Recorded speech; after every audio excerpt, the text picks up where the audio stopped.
Well, God wants us all to be courageous because He knows we'll face times in life and situations and circumstances that it takes more than just a desire, it takes courage.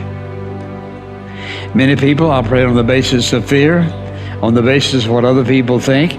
We as believers should operate on the basis of courage. Courage to say no when we ought to say no. Courage to say yes when we should say yes. So what kind of courage do you have? Is yours sort of floating between depending on the situation? Or do you know the difference between right and wrong for your life? And you've made up your mind. Do we sit down and let change just happen to us? Or are we just watching change happening around us? Or are we aware that change is happening within us? Or are we going to be those proactive people who make sure that we affect what happens to us? Change also produces 4 types of people. They are in this room. First of all, there are people who watch things happen. Not all change is improvement. You used to weigh 128, and now you changed. And for some of you, that's not an improvement. You lost your wardrobe.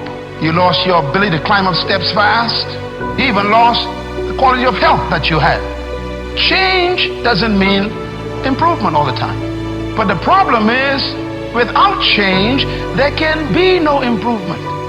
So you have to decide what to do with change. Change will happen, and if you are not careful, it could be destructive. So you have to determine, what kind of change do I want in my life? And I want you as a young person, as a mother and a father, as a business person, to think about your company even, or your family, or your educational pursuit. What kind of classes do you want to take in college this year? What kind of grades do you want? What kind of relationships you want to have in your life? Who do you want to drop and who do you want to pick up in your relationships? What kind of people do you want to associate with? Where do you want to travel that you've never been? What are the books you need to read you never read before? The changes come with choices. So what kind of person are you? Drive. That's this puppy right here. This is what you want. This is your prefrontal cortex. Drive is the mode where you're in charge of your thoughts, okay? It's where you are fully awake, you are present, and you are driving your thoughts and actions. When you're doing that, your prefrontal cortex is active. The prefrontal cortex is the part of the brain that you need in order to learn new behavior, in order to do something difficult, in order to do something uncertain, in order to do strategic thinking. So I'm going to give you an example. So I'm a righty.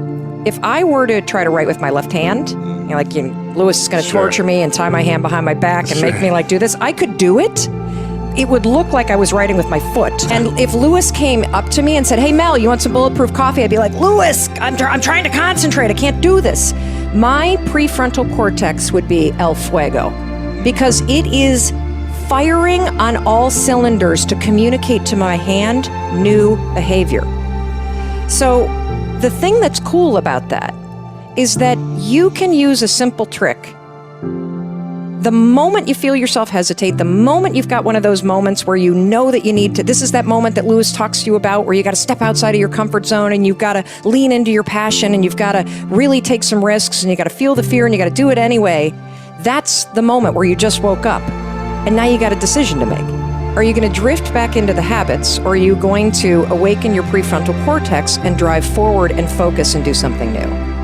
I am a strong believer that we quit. Because why? How does a 297-pound cockroach guy who quit on everything is now considered one of the baddest men on the planet? How is that possible? It means I had to change one thing, my mindset. So there's no way in hell that was in, but that guy was in me. Well, that guy came down here and said, "Hey, guess what, man? You're a fat ass, but I'm gonna now make you a badass. I'm gonna miracle this to be a badass." No, it was in me. I had to believe and make that belief work. And through hard work, I did that. And if you understand the mind, it does what you tell it. That's its job. And if you tell it better stuff, you have an amazing life. And if you tell it mediocre stuff, you have a mediocre life. I want you to think about this goal that you want. I want you to envision it and see it in your mind's eye. And every day say to yourself that it's possible. See, most people are not accumulating wealth.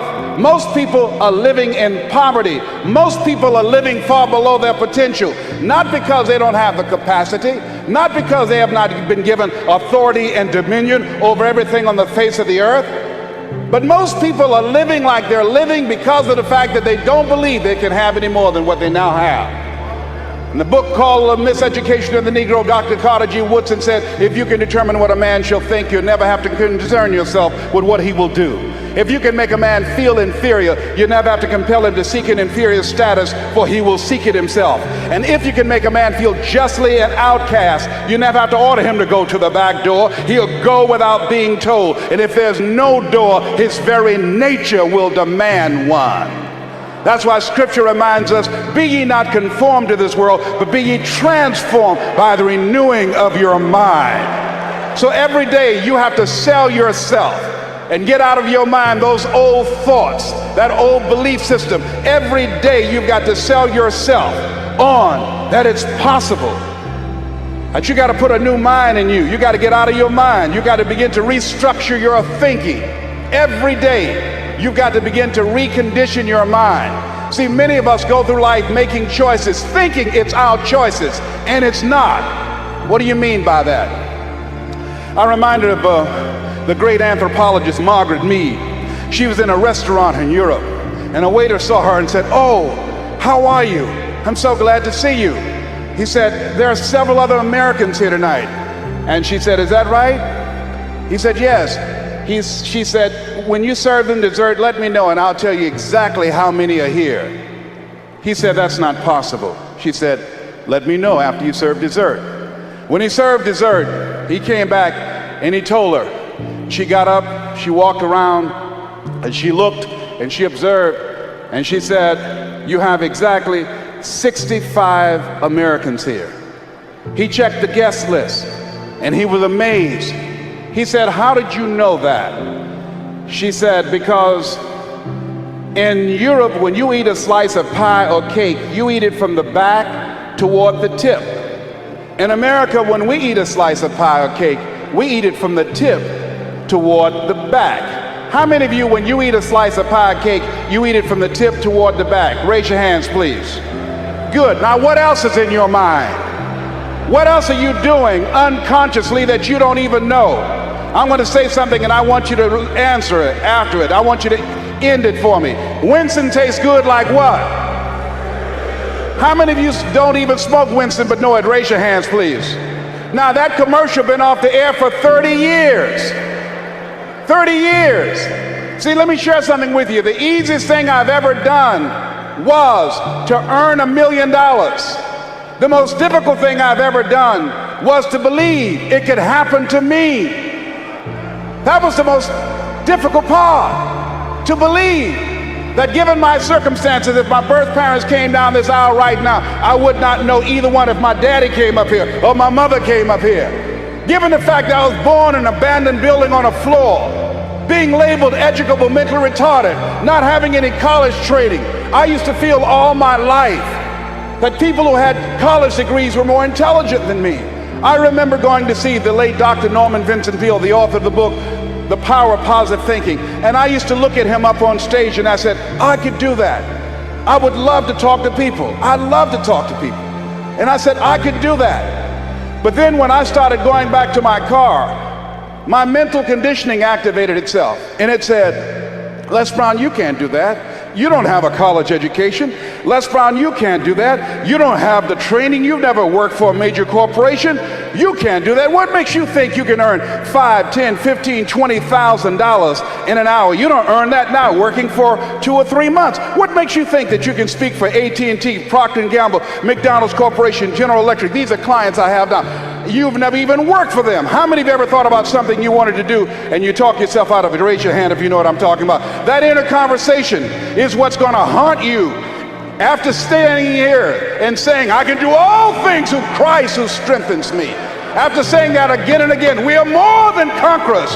That inner conversation will cause you, when you leave here, to go back leading a life of mediocrity, leading a life of unproductivity, leading a life of poverty. You said something in there that It's really interesting, but I don't understand quite what you mean by it. So you said you have to make sure that the language is not only compelling, but absolutely up to date. What do you mean up to date? Well, I'll give you an example. I worked with somebody who was morbidly obese, and he had a story. You know, when I was a baby, I was only 2 pounds. I nearly died. My parents had to feed me every hour, wake me up, and if I threw up the food, my mum would cry. And he has this story. I'm like, okay, but that's 50 years ago. Now you're going to die of being 600 pounds. So you have to talk to the mind and say, this is completely outdated. It's behind you. So people have a story, you know, I can't find love because my dad left when I was 1. I can't find love because my mum preferred my brother. I can't be a success because I never went to university. I can't speak in public because I blush. And without understanding, when you describe why you can't, you keep it going. If you keep talking about the symptom, your mind keeps it alive, because whatever you focus on, you get more of. And so a lot of people have language that's completely irrelevant. Like, yes, I know your dad left when you was 1. I know your mother put you up into foster care and didn't love you, but that's then. This is now. And so they have outdated stories, outdated language. I can't do that because the classic one I held up, oh my God, my boyfriend just ripped out my heart, stamped all over it, killed me, and if I find love again, it will kill me. I'm like, darling, he got bored, and you would have got bored too if you'd stuck around. And that was your starter relationship. Go and find a better one with someone amazing. Everything he loved in you, you didn't take it home with him, it's still there. So don't use that irrelevant, I found love and it killed me when it ended. So I found love, the wrong person, but I'm going to find it again with the right person. It's going to be amazing and compelling. He's going to fall in love with my soul. We're going to be together forever. Because you got to turn your mind on, and it loves exciting words, dramatic words. Really loves words that make a picture. So if I said to you, you can be the most phenomenal, powerful, awesome, incredible speaker.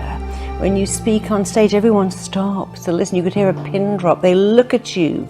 They hear what you're saying. They like you. The mind goes, oh, I like this. I know where I'm going here. But when you go, I'm not bad at speaking. Sometimes I'm quite good. Occasionally, I really get it right. The mind goes, what are you talking about? That's not dramatic enough for me. Yeah, I'm a huge believer in the power of self-talk, and that the way that you talk to yourself is going to have a profound impact on how you move forward, and like you said, getting excited and using big language. I'm way on board with that.